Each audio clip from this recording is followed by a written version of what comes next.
आता जास्तीच्या कामासाठी या शासकीय कर्मचाऱ्यांना अतिरिक्त सुधारित मानधन मिळणार याबद्दलचा GR निर्गमित दिनांक 21 मार्च 2025।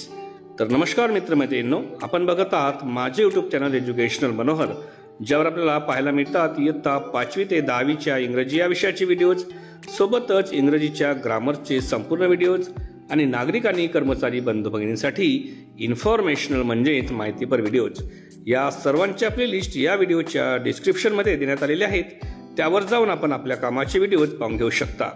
तर जास्तीच्या कामासाठी शासकीय कर्मचाऱ्यांना अतिरिक्त सुधारित मानधन मिळणार आणि याबाबतीतचा GR दिनांक 21 मार्च 2025 रोजी निर्गमित करण्यात आलेली आहे।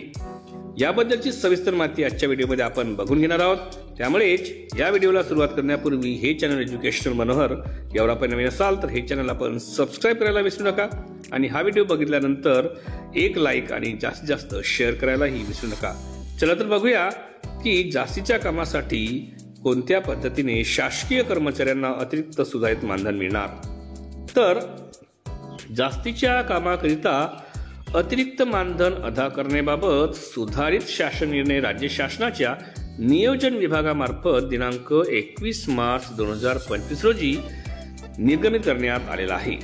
सदर शासन निर्णयानुसार नमूद करण्यात आलेले आहे की जादा कामासाठी अनुदेय मानधनाच्या दरात सुधारणा करण्यात आलेली आहे।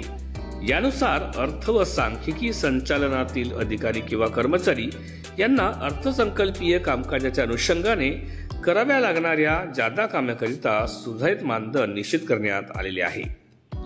यानुसार अतिरिक्त संचालक किंवा सहसंचालक पदास 40,000 रुपये, तर उपसंचालक पदास 25,000 रुपये, संशोधन अधिकाऱ्यास 17,000 रुपये, सहाय्यक संशोधन अधिकाऱ्यास किंवा सहाय्यक सांख्यिकी सहाय्यकास 16,000 रुपये, तर शिपाई किंवा नाईक यास 8,000 रुपये ते अतिरिक्त मानधन अदा करण्यास मंजुरी देण्यात येत आहे।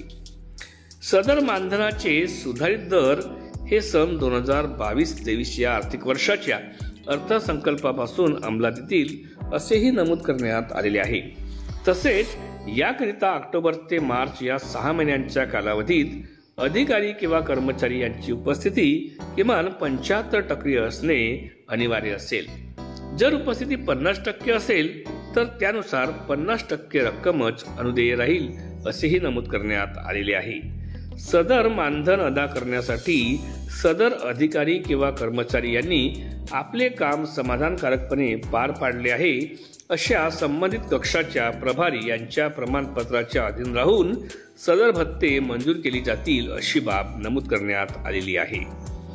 तर एकंदरीत या कर्मचाऱ्यांच्या अतिरिक्त कामासाठी त्यांना दिलं जाणार अतिरिक्त मानधन, तर याबद्दलचाच हा GR या ठिकाणी आपण बघून घेतला। त्यामुळेच अशाच पद्धतीचे व्हिडिओज आपल्याला बघायचे असतील तर त्यांची प्लेलिस्ट या व्हिडिओच्या डिस्क्रिप्शनमध्ये इन्फॉर्मेशन एज्युकेशनल मनोहर या नावाने देण्यात आलेली आहे। त्यावर जाऊन आपण आपल्या कामाचे व्हिडिओज पाहून घेऊ शकता। जाता जाता या व्हिडिओला आपण एक लाईक आणि जास्तीत जास्त शेअर करावं। सोबतच हे चॅनल एज्युकेशनल मनोहर यावर आपण नवीन असाल तर हे चॅनल आपण सबस्क्राइब करावं अशी मी आपल्याला विनंती करतो आणि मी आपली आता रजा घेतो। सर्व कर्मचारी बंधू भगिनींना माझा नमस्कार।